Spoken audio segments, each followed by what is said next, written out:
aya mabandi y'abatubuzi ngo n'abapasiteri ngo bakongera bakakurahiza bwa kabiri kandi Yesu ntiyaje urupfu ntirwaje urongeye usezeranye bwa kabiri ahera h'Imana buriya divorce zo hanze muri leta ziroroshye ahubwo yandahiro warahiriye mu ruhame rw'aba uhagaze ahera mu izina ry'Uwiteka iyi izagukurikirana ni nayo izakujyana Gihonoma.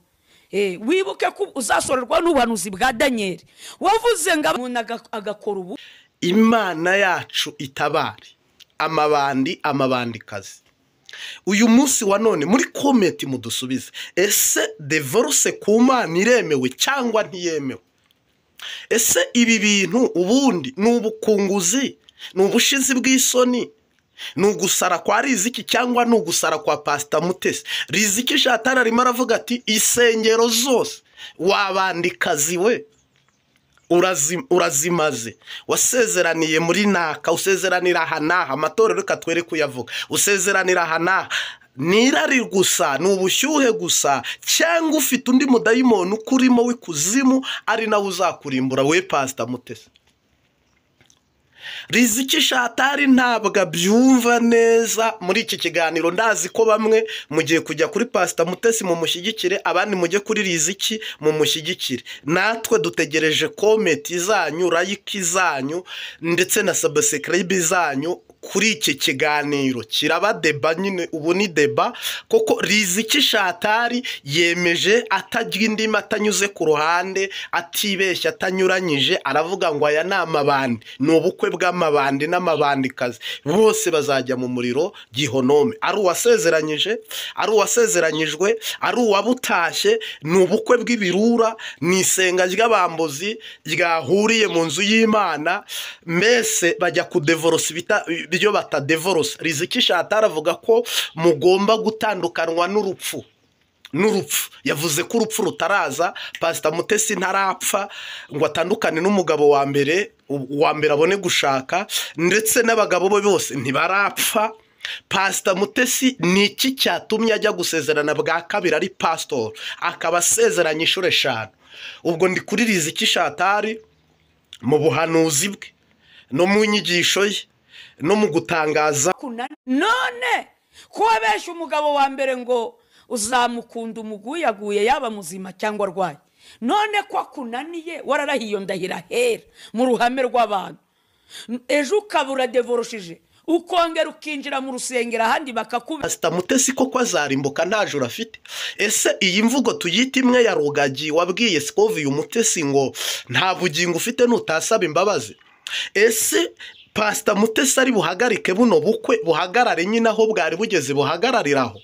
Ese Pastor Mutesi nta mahirwe afite yo kuzubaka karande zihora zimusenyera? Ese Pastor Mutesi niwe uzashaka abagabo 1000 nk'uko Salomo yarongoye abagore 1001? Pastor Mutesi nawe gahunda n'abagabo 1000 bw'abagabo babuze cyangwa se ari bake. Pastor Mutesi we akora ubukwe bw'igitangaza, ngira ngo n'ubu dote ye mwarayibonye. Mu myaka 3 cyangwa 10 hagati hagomba kubona umugabo mwiza mushyashya, icyo nakita imanzi nk'uko Riziki yabigarutseho. Ese Pastor Mutesi niwe ugiye kujya arongorwa mu Gifaransa no mu Cyongereza no mu Giswahili, arongorwe no mu Kinyarwanda? Mbese niwe mugore ugomba kuzagira abagabo 7 Bibiliya yahanuye kavuga ngo mu misi y'imperuka 7 bazataha ku mugabo umwe, bamusabe kwitunga no kwiyambika, noneho ariko bamubwire ngo reka twitirirwe izina ryawe nge mvuga ko ndi umugore wawe nawe ubyemere. Uyu munsi wa none rero byaracuramye cyangwa se biracuritse. Pastor Mutesi we yaciye ku ruhande, ubamaze kugira abagabo bangahe? 5. Mu bagabo 5 rero ntabwo Riziki Shatari ari guhuza nabo, ntabwo Riziki Shatari yajyanye nabo, n'ubukwe ntabwo yatashye, ntabwo yatwerera. Yavuze ko ari ubukwe bw'abateka mutwe, amabandi y'abapasteri, ingegera z'abapastoro, ndetse isenga ry'abambuzi mu mafaranga mu rusengero. Abantu basezeranya Pastor Mutesi ni ibisambo, ni ingegera, n'amabandi. Ubukwe bw'amabandi n'amabandikazi wabyumvise neza cyane. muri video twabanje imbere. ubwo yandahiro warahiriye mu ruhame rw'aba uhagaze ahera mu izina ry'Uwiteka iyi izagukurikirana ni nayo izakujyana Gihenomu. Wibuke ko uzasorerwa n'ubuhanuzi bwa Daniel wavuze ngo umuntu agakora ubukwe agasezerana akemeza umugabo cyangwa umugore ko bazatandukanywa n'urupfu ngo cyangwa Yesu agarutse. None bamwe mu bigisha ndetse n'abayobozi b'amadini umuntu agakora divorce hano hanze, ariko habe no mu bapfumu sindabona umuntu wagiye kudivorceayo, sindabona urusengero rwakozwemo divorce abantu baheruka basezerana baharahirira, ariko sindabona umuntu wagiye kudivorce ahera h'Imana. Icyari ubukwe gihindutse amabandi n'amabandikazi mu bukwe bwa Pastor Mutesi. Icyari ubukwe mbisubiyemo, Riziki Shatari ntabyumva kumwe, ntabibona kimwe n'ababutashye n'ababushyigikiye n'ababwishimiye. Hagati ya Riziki na Mutesi, Pastor Mutesi rwambikanye. Ibi bintu ni ibintu byo gusubirwamo, ni ibintu byo kugarukwaho n'umuntu urenze umwe. Aya ni amabandi, andi ni amabandikazi. Ngira ngo nk'uko ubibonye ku ifoto ndetse na titre yayo, nkushimiye gukora subscribe. Yego, Imana ihe umugisha ikiganza cyawe cy'iburyo, wowe ubana natwe mu nkuru za buri munsi. Nanjye mbigarutseho rero, reka nanjye ntera agatebe mbigarukeho. Ntabwo ari njyewe wabivuze uku, sinanjye nkuhaye video imbere ndagushyiriramo n'indi. Iri jambo ashyize hanze haraco wambaye akagaruka kavuga ngo aya mabandi y'abapasiteri akunda amafaranga bakabindaya zitandukanye mu buryo butandukanye, ndetse bamwe baba banafite uburyo kwapura bafite ibyo bapanga na Pastor Mutesi, aribo bamusezeranya, aribo bamudekora umutima, ndetse bamushukashuka ngo mu buryo butandukanye bakamukorera umuriro, bakamwohereza mu muriro. None ubuhanuzi bwa Daniel bukaba bugiye kumusohoraho Pastor Mutesi atabonye ijuru. Pastor Mutesi muzi ari umuhanuzi. Pastor Mutesi muzi afasha abantu, afite ibigo bitandukanye bifasha abantu mu buryo bwo gufasha ipfubyi n'abatishoboye. Pastor Mutesi muzi ari umuntu uciye bugufi utanahangana mu buryo ubwo ari bwo bwose, arinze avuga biba byamurenze. Ese mu nyumve neza, ubwo ngiye kugaragaza uko mbyumva, muraza kumbwira ko mvuze ibiri byo cyangwa ibitari byo, ariko ubwo niko ngiye mbyumva. Isi yabaye mbi, ntabwo abantu bose bagira amaso y'umwuka ngo umenye ngo umugore wanjye n'uyu. Kandi mwibuke ko na Aburahamu wari wabwiwe ko Sara ari umugore we, yaramugurishije amutanga mu Misiri, aravuga ngo ni mushiki wanjye. Cyakora Imana imuhagararaho. Uyu musa none harimo abantu bazana abagore batabajije ngo ni Imana imumpaye, agakundwa point enter, bakaruhukira mu buriri cyangwa bakaruhukira mu bikorwa byabo cyangwa mu buzima bwabo bakajya kubana. Harimo n'abandi babanza kubisengera, umwe akabaza Imana ngo uyu mugore uramunyemerera, muzane uyu mugabo uramunyemerera, mushake n'uwanjye cyangwa ni ikirato kitari icyanjye cyane igikweto kitari icyanjye. Ese ibyo bintu nibyo? Ubwo izo ni inzira zibaho ndi gusobanura. Harimo n'abandi nanone imiryango iteretera, se na nyina, mabukwe na data bukwe, so bukwe na nyoko bukwe, bo bakaganira ati nge nzaguha umukobwa uzampa umuhungu. Abo nabo bakagenda uko, abahungu batanaziranye n'abakobwa nabo bagashakana. Mu isi habamo imico itandukanye ituma umukobwa abonana n'umuhungu bakabana mu buryo butandukanye. Ese mu gihe uwo mwabana gatapfuye ariko hakaba impamvu zituma mutandukana, ntabwo wemerewe gushaka undi. Nge numvaga rero kugwangira uruhare washaka undi kuko biriho ngo wabava mu masezerano ari nta mpamvu, ariko si impamvu ibaye ihari. Nge muri iyo kote numvaga Pastor Mutesi yarongorwa tukamushyigikira nk'uko n'abandi barongora bagashyigikirwa, ariko Imana niba ariyo yabirwanyije. Ntabwo nge ndi kurwanya umwuka w'Imana n'Imana. Ni ubukwe bw'amabandi, aya mabandi n'amabandikazi. Uyu munsi wa none rero muri iki kiganiro nta muntu ndi bwibasire, ndagaruka ni na bibi n'icyaha gihanwa n'amategeko. Ndagaruka rero kuri aya magambo asa n'amagambo akakaye ababaje ateye agahinda. Riziki yatangaje kandi ayatangaza mu ijambo ry'Imana, kandi ayatangaza muri Bibiliya yera, kandi ayatangaza ku mbuga nkoranyambaga, kandi ayatangaza avuga ko batari ubukwe atanabwemera n'Imana itabwemera. Ubu bukwe ntabwo Imana ibushyigikiye.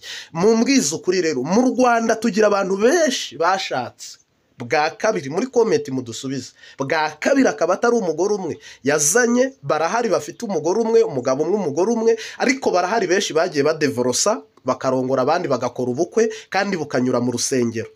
Barahari bagiye barongorwa bakadevorosa bagashakwa n'abandi.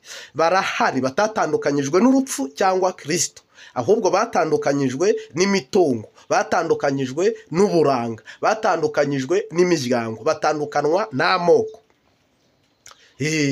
Uyu munsi wa none abo bantu nta bugingo bafite, kandi ibyo byose se ni ibyaha. Ubundi gushakwa rimwe nibyo byemewe, gushaka kabiri se byo biremewe? Ese ushaka kabiri nta juru azabona? Ushatse rimwe nta juru azabona? Tuzi Salomo arongora abagore 1000, Aburahamu yarongoye abagore 4, Dawidi yarongoye niba ari 3 niba ari 2, aho sindahasoma cyane, ariko wahasomye aze kutubwira. Abo bantu ubundi nta masezerano bagiranaga, ubundi barabyicaga. Ese ubundi umuntu yabyihana bikavaho? Ese umuntu nta mahirwe afite yo kubyihana? Mu ijambo rimwe n'irindi udusubize, wowe waba ufite ubumenyi usubize aba bantu. Koko mpamya ko ku mbuga nkoranyambaga iki ni ikiganiro abantu bose batari bubure kugarukaho no kwibaza, ariko badafitiye n'igisubizo. Habaye hari ubumenyi uzi urajya udusubiza. Koko ubukwe Pastor Mutesi harimo abatamuzi. Ni umupasiteri ufite umuryango mugari mu buryo bwa Gikristo, mwiyobokamana, famiye gose yagutse. Benshi muramuzi, ariko mubwiye abatamuzi ni umupasiteri ubi Kigali w'umumama wagize ivugabutumwa riramuhira, aba umusitari ndetse cyane ku mbuga nkoranyambaga. Yego, Pastor Mutesi aba umuntu udasanzwe mu buryo bw'isura no mu buryo bw'umutima n'amagambo meza, ndetse no mu buryo azi gutanga customer care. Ariko sinzi impamvu rero ibi byose abifite, ariko urugo rwa mbere rukanga, urwa kabiri rukanga, urwa gatatu rukanga, urwa kane rukanga, urwa gatanu ubu ni rwagezeho. Ntabwo nzi impamvu customer care, isura ye, ubuzima bwe, ntabwo nzi impamvu yatuma atagira urugo ngo rwubakike. Afite amafaranga, ni umuhanuzi, ni umupasitoro, afite abaterankunga, afite ubunararibonye n'indangagaciro, yabatijwe mu mazi menshi, arasezeranya, agasezeranwa. Ariko se ni iyihe mpamvu objectif? Ni umugambi Satani ashaka gusohoza? Niwe uzashaka abagabo benshi mu Rwanda? Ese haba harimo misiyo cyangwa intego cyangwa ibindi bintu bibyihishe inyuma tutazi? Nyakubahwa Pastor Mutesi, nunabona iki kiganiro, ngira ngo nawe bwawe uri budusubize, uri butubwire, tuzashyiraho na nimero ya telefone. Ariko mu by'ukuri ni ikintu nyine abantu badashyikira, uzanagisobanurira abantu benshi, kuko hari abantu batarazamuka mu by'umwuka. Harimo abakiri abana, njye mvuze nk'uvuga inkuru, ariko mvugira batabyumva, batabizi, abari kure, bari hafi. Tunabashimira bari ku mugabane wa Amerika, bari ku mugabane wa Afurika n'Uburaya, bumva ururimi rw'Ikinyarwanda. Imbabazi TV 3 kude chapeau. Mubarikiwe katika jina la Yesu Kristo. Umwami abahezagire, turabakunda cyane. Kandi nanone nta nkicitse amabere, nta n'igikuba gicitse, ariko hari ibigomba kuvugwa no kwibazwa. Kuko uyu munsi wa none pasiteri niba w'umumama yarongorwa n'abagabo 5 akaba byemerewe, kandi hose hagenda amafaranga. Wibaza umugabo wa mbere mu devorosa hagiye amafaranga, wa kabiri mu devorosa hagiye amafaranga, wa gatatu mu kadevorosa ku mafaranga, kugeza ku mugabo wa 5. Noneho ukibaza ukavuga ngo mu gihe hari umaze imyaka 40 wabuze n'umugabo umwe, wize cyangwa utarize, mu bwoko bwari bwo bwose, ahariho hose, mu ntara yari yose, mu gihugu cyari cyo cyose, we yabuze n'umugabo umwe, wamubaza izina ngo amugire umugore w'umutima cyangwa amugire umupfasoni wiwe. Uyu munsi wa none rero twe twifitiye Pastor Mutesi, ni umusitari mu Rwanda, ni wanditse amateka, ubashije gushakwa n'abagabo 5 hose akora ubukwe, ntaho yishingira, ntaho agaragara nk'usambana, hose anyura mu mucyo. Ubundi objectif umuntu iyo yakoze ubukwe nicyo kivuze ko adasambana. Uwashatse akoze ubukwe yanyuze mu rusengero nicyo kigaragaza ko umuntu atari umusambanyi, urugo rw'Imana itarubonamo icyaha cy'ubusambanyi. Mbese wemerewe no kuzana abagore 1000 bose musezerana kandi bose nubwo batapfa bariho? Ese wemerewe no kuzana 100 cyangwa barenga ufite ubushobozi? Itegeko ry'u Rwanda ryemera umugore umwe n'umugabo umwe. Iyo uzanye uwa kabiri udevorosa n'uwa mbere ugatanga impamvu zituma mutandukana. Hari ndetse n'ibigo bimwe na bimwe bishinzwe imibanire, kwigisha imibanire. Ese ubundi ibi bintu ni iby'Imana ni ibyande? Leta igira amategeko yayo, Imana ikagira amategeko yayo. Hano rero turagaruka mu mategeko y'Imana. Amategeko y'Imana. Ese n'abamoni n'abamonikazi, n'abamowabu n'abamowabukazi, n'abisiraheli, eske n'abayuda, n'abaheburayo, cyangwa ni babandi Yesu yagiye avuga ngo n'abafarisayo, n'abasadukayo, n'abanyabwenge b'ibyanditse? Aba bapasiteri rero ntabwo numva ko ari amabandi n'ibisambo. Ukuntu iyi mvugo y'amabandi n'ingegera n'ibisambo n'akamaramaza n'akaga n'akandari, ibi bintu ntabwo ari byo. Nyakubahwa muhanuzikazi Riziki, umukobwa w'Imana uzagushaka, dufite icyizere umuntu uzarongora Riziki akamushyira mu rugo. Riziki azubaka urugo rumwe iteka ryose. Umugabo we naramuka agize ibyago byo gupfa, Riziki nta wundi mugabo agomba kurongorwa nawe. Riziki uyu munsi wa none ahamanya na Bibiliya n'ijambo ry'Imana n'umwuka wera. Ibyo by'amabandi y'abapasiteri ntibimureba, n'ingegera n'amabandi n'amabandikazi ntibimureba. We yemera ko umunsi Imana izamuha umugabo, uru rugo ruzaba rwubatse ku rutare, nta kigomba kurunyeganyiza, nta n'ikigomba kurusenya. Imana ibuha umugisha nk'uko wabyifuje, nk'uko bivuga, nk'uko natwe tubikwifurije. Ariko se bibayeho ko Riziki ya divorce, nta wundi mugabo wamutereta? Bibayeho ko Riziki uyu munsi wa none hari umugabo utarapfakaye ariko akaba yaratandukanye n'umugore we, ntago yaza ngo aguterete Rize, ntago yakubaza izina ngo agushyire mu rugo umwemere. Yaba ari umukene cyangwa yaba ari umukire, ujye udukurikira rwose. Kandi merci beaucoup. Uzananyandikira imbogisi kuri WhatsApp, yenda se nge tunaganire bisanzwe. Haleluya. Uyu munsi wa none ntabwo uzamwemerera muhanuzi w'Imana, kuko avuze ko abantu bagomba kurimbuka. Abantu batashye ububukwa, ababukoza, babukoresheje, mwese amarembo y'ikuzimu yasamye nk'icyobo kinini kibategereje.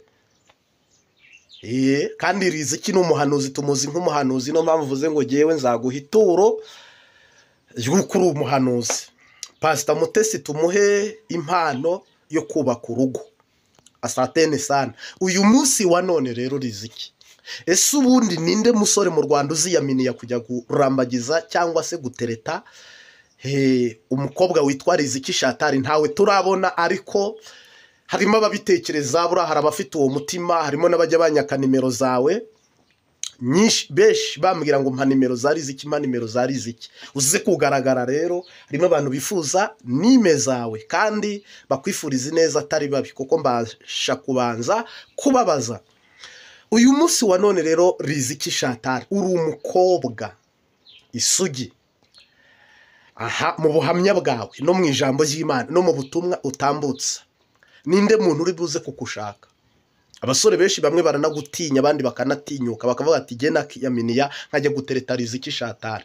Uyu munsi wa none ninde musore uri yangaje kujya kurambagiza cyangwa gutereta Riziki Shatari? Kandi abantu mwese ndabashuhuje baba baratereswe kuva hagati ya saa 12 z'umugoroba kugeza saa 1, amaso akunda ntabona. Nicyo uwo mugani bawuciriye, nuko keshi na keshi uzabona abantu rubanda rugufi bateretana, kandi abo nibo benshi bateretana hagati ya saa 12 kugeza saa 2 saa 1. Hari abakobwa usanga bahagaze ahantu n'abasore, ari ya maso rero ngo abatari kureba neza, kandi koko buba butangiye kwira umuntu atari kubona neza. Wewe watereswe rero bigacamo ukaba uri mu rugo, amena felicitation nawe byanze pole sana ejo bizakunda ariko amaso akunda ntabona nuwo mu mugani Riziki Shata rero amaso agukunda yaba areba cyangwa yaba arareba urukundo ni impumyi urukundo ntirubona Pastor Mutesi ni impumyi cyangwa ari kureba Nuza Fredina wamukunze ni impumyi cyangwa nawe ari kureba turibaza rero tukavuga ngo ese koko Pastor Mutesi azarimbuka Gihonomo twitegure ko Pastor Mutesi umunsi aramutse apfuye tuzaririmba heza atagiyeyo niko gahinda ese bamusezeranyije koko ni inyungu z'amafaranga basimbutse itegeko n'ijambo ry'Imana basezeranya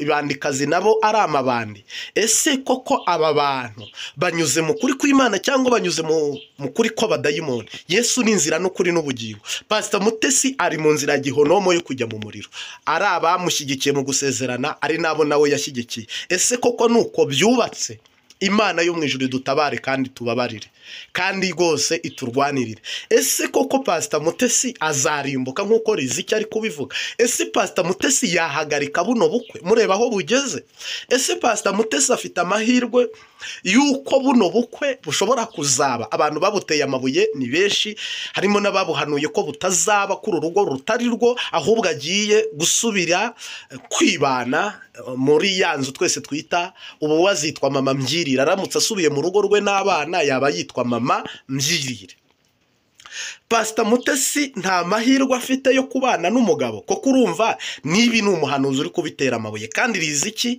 harimo ibintu ahanura bikaba ari byo yavuze ko aya ari amabandi rero nta bandi ryubakana n'irindi ubwo bose baba ari ingegera cyangwa se baba ari ibisambo cyangwa se baba ari abajura bene ngango nyine akaya ndirimbo ya wa munyarwanda uyu munsi wa none ubu dutegereje nanone ko uyu mukozi w'Imana Pastor Mutesi agiye gusubira mu rukiko akadevorosa n'uyu mugabo Fredina dutegereje Riziki Shata ariko ubuhanuzi buzasohora bw'aya mabandi n'amabandikazi urugo rugasenyuka rugahirima rukagwa hasi ese wowe ni kubibona uratubwira muri comment ese nawe ni kubyumva jewe ibi bintu rero ibi bintu niyi nkuru kuyikora niyi nkuru kayikora freedom numvaga umuntu ashoboye kuba yaba yarashatse mu bupagani uwo bashakanye ko kubu isi ndagaruka nanone rero mvuge ngo ariko ntago hakwiye kubaho impamvu kana cyangwa impamvu iyo ari yo yose yatuma utandukana n'umugabo wawe cyangwa n'umugore wawe ku mpamvu we wumva zawe bwite ibyo byaba bikuruwe n'abadayimoni abantu mukwiye kubaka urugo haba impamvu koko ntazibana ngo zitayakomanya haba impamvu zatuma mudahuza umwe akagerageza n'undi akagerageza mukarushaho gusenga n'abadasenga abantu bakabagira inama mugahamagara ba pare ba marene bakabasha kubaka urugo koko urugo ni ishuri harimo abantu bazi ko urugo ari ijuru ritoya nk'uko Bibiliya bivuga ngo ugiye kubaka ijuru rito nibyo pe ariko iryo juru rito uziyuha kuya undi byaravuye ku isuka urumva ko ibyo bintu atari ubwenge bw'Imana ingo zo mu minsi y'iherezo ingo zo mu minsi ya nyuma ni igipfusi ni umugeri ni urwagwa ni inkaratika ni muntu urinde ni dondo ubwonko ingo z'ubu zimeze nka twatuyoga twateye ariko harimo n'ingo nziza Imana yo mu ijuru itabare none rero tukibaza ngo eske aba bantu bundi noneho banyuze muri bwa buryo Riziki ari kurwanya nta bugingo bafite nta nijuru bazabona nta nijuru bafite aba bantu banyuze muri bwa buryo Riziki ari kugaragaza hano baciriweho iteka ese bakihana bakababarirwa Imana ikabaha umugisha bakaba abantu nk'abandi cyangwa se harimo izindi mpamvu tutazi zibyihishe inyuma ese Riziki yaba afite ishyari rya Pastor Mutesi akaba afite umushiha watuma yibasira cyangwa se avuga amagambo mu buryo bumwe n'ubundi ariko mpamya ko atari byo Imana imbabarire nawe kandi anyihanganira mbabarire ese Pastor Mutesi koko ibi bintu yaba bikora bwende mu nyungu zo kusogongera abagabo bose nawe gose mbabarire ese Pastor Mutesi na amafaranga menshi abimutera ntabwo mbizi nawe rwose mwiseguyeho ese Pastor Mutesi yaba ari kubikoreshwa n'ibisekuru by'iwabo nk'uko bavuga ngo ni amadayimoni ntabwo mbizi ubwo nabyo nibibazo je ntafite ibisubiza ariko ababyumva namwe murajya mutubwira muri comment unisame unihurumiye excuse me nta muntu numwe hano nanga nta nuwo nkunza ahubwo mwese muri bene data dusange ukwizera, umwe ni pasiteri undi ni umuhanuzi, ubwo se wakangana ugakundane? Koko Pastor Mutesi se ibi bintu rero ni agashoberamahanga. Reka ngarukira aha, ndagushimiye wowe ubana natwe. Imana yo mu ijuru rw'umugisha amanywa na nijoro, ubyiza utwifuriza nawe Imana ibiguhe. Ndagukunda cyane, ujye unandika muri komenti rwose ugaragaza amarangamutima yawe, nubwo hari babi n'abandi bagenda baterana amabuye, ariko ibyo ntago biduca intege. Kaza mwendo songa mbere matunda yiko. Haleluya. Ubwo rero natwe turabasengera abantu bose mukurikirana Imbabazi TV gatatu. Amavi yanjye napfukama hasi, Imana mu ijuru ikumera umugisha. Amaboko yanjye ninyashyira hejuru, Imana mu ijuru iguva umugisha. Mwebwe mudukurikira ibiganiro mukabirangiza, ni nayo mpamvu ya magambo ari inyuma. Rwose ugakora share, ukagerageza kutwereka umutima w'urukundo. Bibiliya ibyiza ituteganyiriza guhezagira abantu. Ndabiguhezagiye nk'umuhanuzi, ndabiguhezagiye nk'umutambyi. God bless you. By God. Asanteni sana.